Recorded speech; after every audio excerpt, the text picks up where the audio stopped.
Hello students, હું છું હિરેન રાજગુરુ અને આજે આપણે જોવાનું છે બીકોમ સેમ 1નું બિઝનેસ અકાઉન્ટિંગ 1. એમાં આપણે યુનિટ નંબર 3 ચાલુ કરવાનું છે, જેનું નામ છે ચાલુ ખાતે હિસાબી પત્રક અને સરેરાશ પાકતી તારીખ, એટલે કે એકાઉન્ટ ઓફ કરંટ અને એવરેજ ડ્યુ ડેટ. હવે જુઓ, જે કરંટ એકાઉન્ટ છે એ આપણે પાર્ટ 2માં રાખીએ. પહેલાં આપણે એવરેજ ડ્યુ ડેટ શીખી લઈએ, બરાબર છે.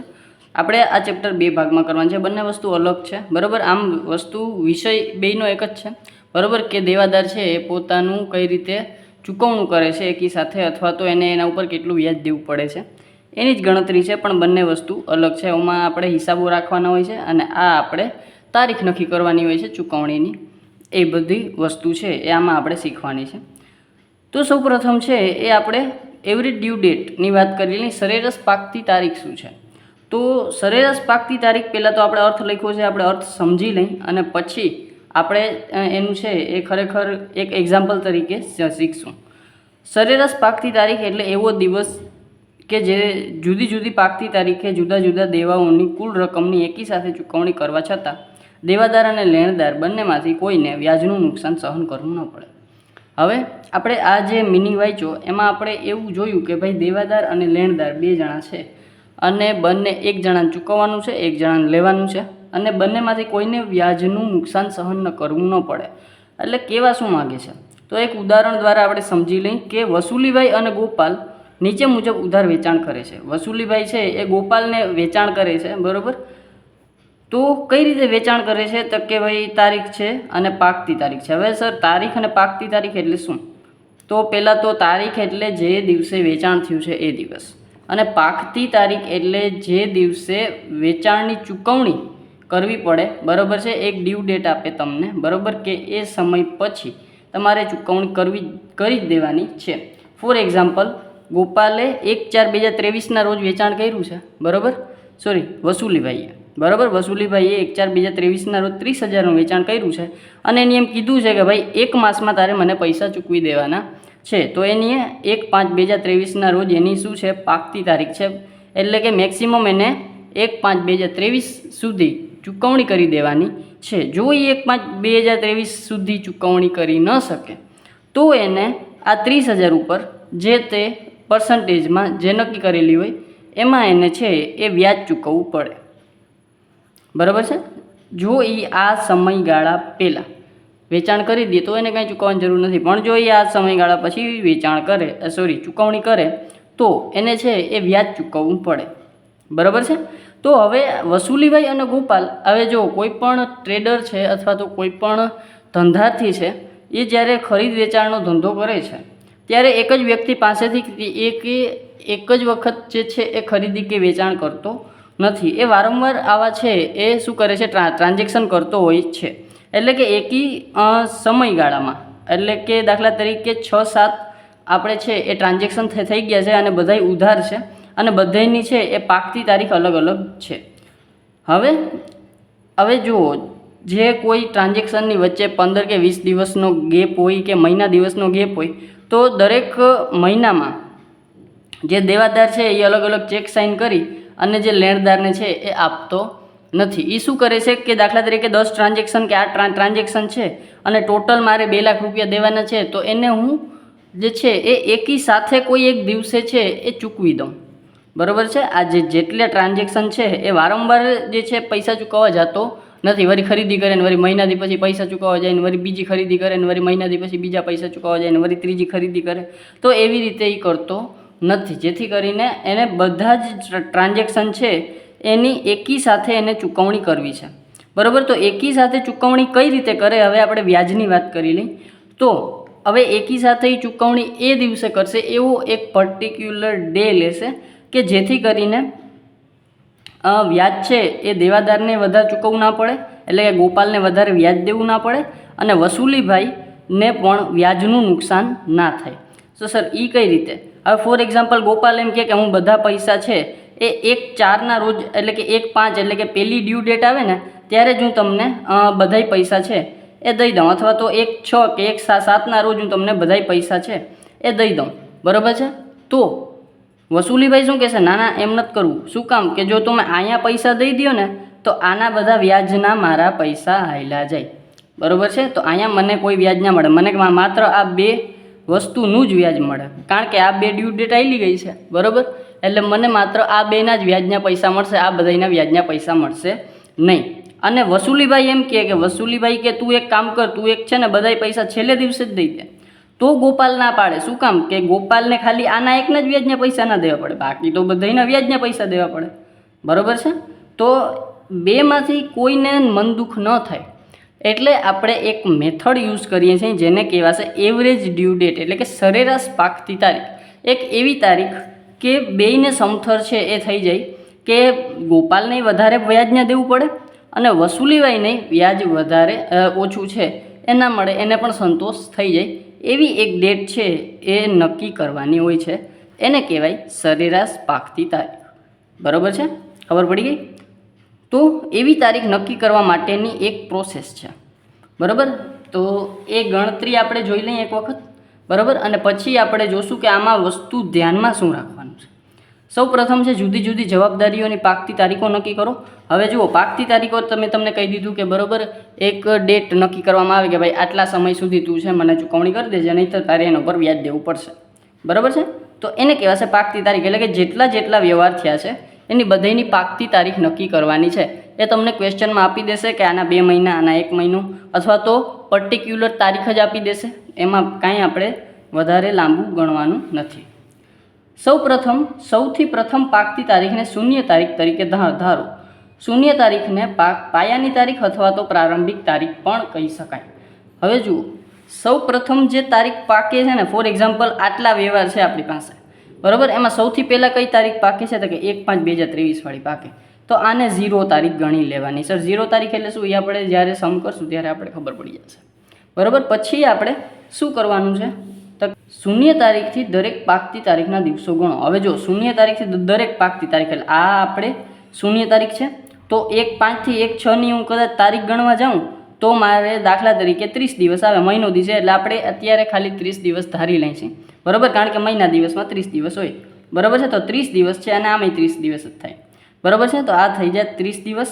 1/5 થી 1/7 ગયો તો 60 દિવસ, 1/8 ગયો તો 90 દિવસ. એવી રીતે તમારે પાકતી તારીખથી જુદી જુદી જે તારીખો પાકે છે એ બધાના દિવસો ગણી લેવાના. અને દિવસો ગણવા માટે આપણે છે એ કયા મહિનામાં કેટલા દિવસો આવે એ યાદ રાખવું પડે, પણ એ પણ આપણે મગજને જરાક કષ્ટ દેવાની જરૂર નથી. આપણે એક મેથડ છે, બરાબર છે, એ મેથડ યાદ રાખી લેશું એટલે ક્યાંય વાંધો પડશે નહીં. પછી દિવસો છે, બરાબર. પાકતી તારીખોના દિવસો ગણી લીધા. પછી તે દિવસોની તેની જવાબદારીની રકમથી ગુણો. હવે જવાબદારીની રકમ એટલે આ રકમ, એટલે કે જેટલી આપણે દિવસો આવ્યા છે એને આપણે જવાબદારીની રકમ આરે ગુણી નાખવાના, બરાબર. પછી ગુણીને જે આન્સર આવે પછી આ ગુણાકારથી મળતી રકમ પેદાશ, પ્રોડક્ટ અથવા તો ગુણાકાર, બરાબર. આમાં લખેલું નથી પણ એને તમે ગુણાકાર પણ કહી શકો, બરાબર. એટલે કે જે તમારી પાસે અહીંયા આન્સર આવશે એને તમે ગુણાકાર, પ્રોડક્ટ અથવા તો પેદાશ, આ ત્રણમાંથી ગમે એ કહી શકો, બરાબર. અને ઇંગ્લિશમાં તમે એને પ્રોડક્ટ કહી શકો, બરાબર. ચાલો, તો બધી પ્રોડક્ટનો સરવાળો કરો. પછી અહીંથી તમારી પાસે પ્રોડક્ટ આવી છે એનો તમારે શું કરવાનો છે? ટોટલ, બરાબર છે. અને પછી તમારે શું કરવાનું છે? બધી જવાબદારીનો સરવાળો. બધી જવાબદારી એટલે કે જેટલી રકમ તમે માંગો છો એ બધી રકમનો શું કરવાનો છે? સરવાળો. અને પછી લાસ્ટમાં સરેરાશ દિવસો શોધો. જ્યાં કઈ રીતે આપણે સરેરાશ દિવસો શોધવાના છે તો કે પેદાશનો સરવાળો ના છેદમાં જવાબદારીનો સરવાળો. એટલે કે પેદાશ એટલે કે આપણી પાસે જે પ્રોડક્ટ આવી એનો જે ટોટલ આવ્યો આપણી પાસે ઈ, અને એને ડિવાઈડમાં આપણી પાસે જે કુલ રકમ આવી ઈ, બરાબર છે. એને તમે ડિવાઈડ કરશો એટલે તમને મળશે સરેરાશ દિવસો. પછી સરેરાશ દિવસોને તમારે શૂન્ય તારીખમાં ઉમેરવાના, બરાબર છે. તો શૂન્ય તારીખ તમારી શું છે? 1/5 છે. તો 1/5માં તમારે જે સરેરાશ દિવસો આવ્યા એને તમારે ઉમેરી દેવાના, અને એ ઉમેરી દેશો એટલે તમને મળી જશે તમારી સરેરાશ પાકતી તારીખ, બરાબર. એકદમ ઇઝી છે, કાંઈ નથી. એક વખત કે 2 વખત પ્રેક્ટિસ કરશું એટલે આવડી જશે. અને મોસ્ટ તમારે ધ્યાનમાં શું રાખવાનું છે? કયા મહિનામાં કેટલા દિવસો આવે, બરાબર. પહેલાં આપણે 2 પોઈન્ટ છે થોડુંક જોઈ લઈ અને પછી આગળ વધીએ. રજાના દિવસે જો પાકતી તારીખ આવતી હોય, ફોર એક્ઝામ્પલ રજાનો દિવસ મીન્સ કે પ્રજાસત્તાક દિવસ છે, એ તમને ક્વેશ્ચનમાં કહી દેશે કે ભાઈ રજાનો દિવસ છે, રવિવારનો દિવસ છે કે જે તે હોય તે, બરાબર. અને એ તમને કહી દેશે. અને તો તમારે શું કરવાનું તો કે જે દિવસે રજા હોય, ફોર એક્ઝામ્પલ હું એમ કહું કે 15મી ઓગસ્ટના દિવસે રજા છે, 15/8, બરાબર છે. તો આપણે શું કરશું તો કે 15/8ના રજા છે તો આપણે એની અગાઉનો દિવસ એટલે કે 14/8 લઈ લેશું. 14/8 છે એ આપણે શું લઈ લેશું? પાકતી તારીખ. શું લઈ લેશું? પાકતી તારીખ.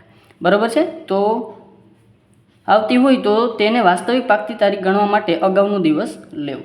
બરાબર છે. એટલે કે જે દિવસે રજા કે હોય એને અગાઉનો દિવસ તમારે પાકતી તારીખ તરીકે લઈ લેવો. 10મો પોઈન્ટ છે, જ્યારે હુંડીની ગણતરી કરવાની હોય. હવે જો હુંડી એટલે તમને ખબર છે શું છે? એક જાતની વચન ચિઠ્ઠી છે કે જે તમે કહો એ. બરાબર છે કે હુંડી છે એ લેણદાર છે એ પોતાના દેવાદાર પર લખે મોટા ભાગે. બરાબર છે કે ભાઈ હું ફલાણા માણસ તમારી પાસેથી 5,000 રૂપિયા માગું છું. બરાબર. અને પોતાની સહી કરી દે અને એ ચિઠ્ઠી છે અથવા તો કાગળિયું છે એ કોને દઈ દે? એટલે જેની પાસે એ પૈસા માગે છે. એટલે કે આપણે છે એ 5,000 એટલે કે જે વસૂલી છે એ શું લખે કે ભાઈ ગોપાલ હું તારી પાસેથી 5,000 માગું છું દીકરા, મને દઈ દેજે. બરાબર. તો એ શું કરશે કે વસૂલીભાઈ પોતાની સાઇન કરીને એટલું લખીને ગોપાલને મોકલી દે અને ગોપાલ ગયા હા આ તો છે હો. પછી એ પોતે સાઇન કરી અને શું કરશે તો કે પાછો એ વસૂલીભાઈને મોકલી દેશે. એટલે કે એ છે એ હુંડી. અને હુંડીના પણ પાકવાના દિવસો હોય કે એક હુંડી છે એ આટલા સમયની છે એટલે કે આટલા સમયમાં ગોપાલ છે વસૂલીને પૈસા ચૂકવી દેશે. બરાબર છે. તો આ વસ્તુ છે. એટલે કે આપણે વાંચી લઈ હુંડીનું પાક તારીખ છે એમાં થોડુંક આપણે વધારે ધ્યાન રાખવાનું છે. જ્યારે હુંડીની ગણતરી કરવાની હોય ત્યારે પાક્યા તારીખ શોધતા 3 દિવસ છૂટના આપવામાં જરૂરી છે. ફોર એક્ઝામ્પલ આપણે હુંડીની વાત કરીએ તો આપણે છે એ હુંડી ફોર એક્ઝામ્પલ વસૂલીભાઈએ 1/4/2023ના લખી છે તો પાકે છે એ 1/5ના રોજ નહીં પાકે, એ પાકશે 3/5ના રોજ. બરાબર. શું કામ તો કે 3 દિવસ છે એ એને છૂટના મળે છે. જ્યારે હુંડી લખે ને જ્યારે હુંડી લખે ત્યારે બે નકર નહીં. બરાબર છે. ખાલી ટ્રાન્ઝેક્શન કર્યું હોય તો નહીં, પણ જો એની હુંડી લખેલી હોય તો એને 3 દિવસ છૂટના મળે છે. તો જ્યારે આપણે પાકતી તારીખ નક્કી કરીએ ત્યારે આપણે 2 કે 3 દિવસ આપણે છે એને છૂટના આપવા પડે. દાખલા તરીકે અહીંયા 1/5 પાકે છે તો અહીંયા આપણે 3/5, અહીંયા 3/6, અહીંયા 3/7, 3/8, 3/9, 3/10 એવી રીતે. બરાબર છે. તો આ નિયમ માત્ર હુંડી માટે છે. બરાબર છે. ચાલો હવે આપણે 1-2 વસ્તુ શીખવાની છે એટલે કે ધ્યાનમાં રાખવાની છે, જે છે કે આપણે મહિનાના કેટલા દિવસો હોય. બરાબર છે.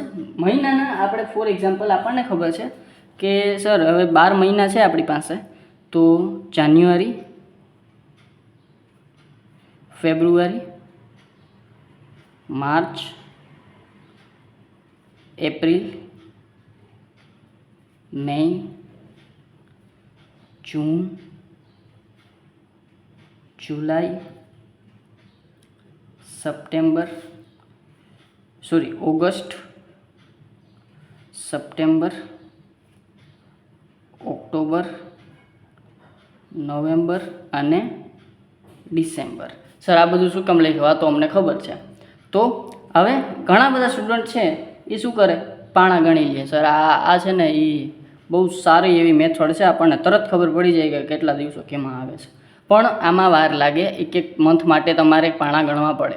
બરાબર છે. એમાં ઘણા બધા મંથ આપેલા હોય અને ગણતરી પણ તમારે ઘણી કરવાની રહે. એટલે તમારો ટાઈમ કન્ઝ્યુમિંગ છે એ મોટા ભાગે પાણામાં ગણવામાં જ થઈ જશે. બરાબર.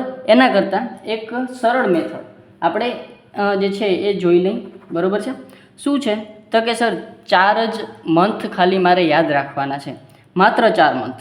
શું તો કે એપ્રિલ, એક છે જૂન, એક છે સપ્ટેમ્બર અને એક છે નવેમ્બર. સર આ બધા શું છે? આ છે ને એ બધાય માત્ર 30 દિવસ ધરાવે છે. ખાલી 4 જ મંથ યાદ રાખવાના: એપ્રિલ, જૂન, સપ્ટેમ્બર, નવેમ્બર. એપ્રિલ, જૂન, સપ્ટેમ્બર, નવેમ્બર, 4 જ મંથ, 30 દિવસ. બાકી બધા સર તો બાકી બધાને 31. બરાબર છે. સર ફેબ્રુઆરી, તો ફેબ્રુઆરી તો આપણો જે છે એ દુધિયાદામાં છે, એને કાં તો 28 ને કાં તો 29. સર ક્યારે 28 ક્યારે 29? તો 28 દિવસ ક્યારે હોય તો આપણને ખબર છે જનરલ બધાય મેક્સિમમ દિવસોમાં કેસમાં છે એ ફેબ્રુઆરીમાં 28 દિવસો હોય. 29 ક્યારે હોય તો કે જ્યારે લીપ યર હોય. તો સર લીપ વર્ષ એટલે શું? એટલે કે જે વર્ષને તમે 4 વડે ડિવાઈડ કરી શકો એ વર્ષ તમારું લીપ વર્ષ થશે. આપણું 2024 છે અત્યારે હાલમાં, તો એ લીપ વર્ષ છે. શું કામ? તો કે એ 2024 છે એ 4 વડે ડિવાઈડ થાય છે. તો આ છે એ લીપ વર્ષ છે. લીપ વર્ષ એટલે જેમાં આપણે છે કેટલા દિવસ લેવા પડે? ફેબ્રુઆરીમાં 29, બરાબર છે. તો આ વસ્તુ એક ધ્યાનમાં રાખવાની છે. જે વર્ષ 4 વારે ડિવાઈડ થઈ જાય એ લીપ વર્ષ છે, અને એમાં તમારે મહિનાના 29 દિવસ ગણવાના છે, નહીંતર તમારે 28 દિવસ ગણવાના છે. બાકી મેઇન તો તમારે યાદ ખાલી એટલું રાખવાનું છે, એપ્રિલ, જૂન, સપ્ટેમ્બર, નવેમ્બર. એવું હોય તો ચારેય મંથ ગોખી નાખવાના. એપ્રિલ, જૂન, સપ્ટેમ્બર, નવેમ્બર, અને એના નંબરે ગોખી નાખવાના. 4, 6 સપ્ટેમ્બર એટલે 9મો મહિનો, અને આ છે એ 11મો મહિનો. 4, 6, 9, 11. એને કેટલા દિવસો છે? 30. બાકી બધાને 31 અને ફેબ્રુઆરીના 28. બરાબર છે. તો એપ્રિલ, જૂન, સપ્ટેમ્બર, નવેમ્બર, બરાબર, AJSN, બરાબર છે. અને એવી રીતે યાદ ના રહીએ તો એ જ્યુસ નહીં પીવાનું, બરાબર, એ જ્યુસ નહીં પીવાનું, બરાબર છે. જ્યુસ એસ, બરાબર, નહીં પીવાનું. તો AJSN, એપ્રિલ, જૂન, સપ્ટેમ્બર, નવેમ્બર, બરાબર, એ જ્યુસ નહીં પીવાનું.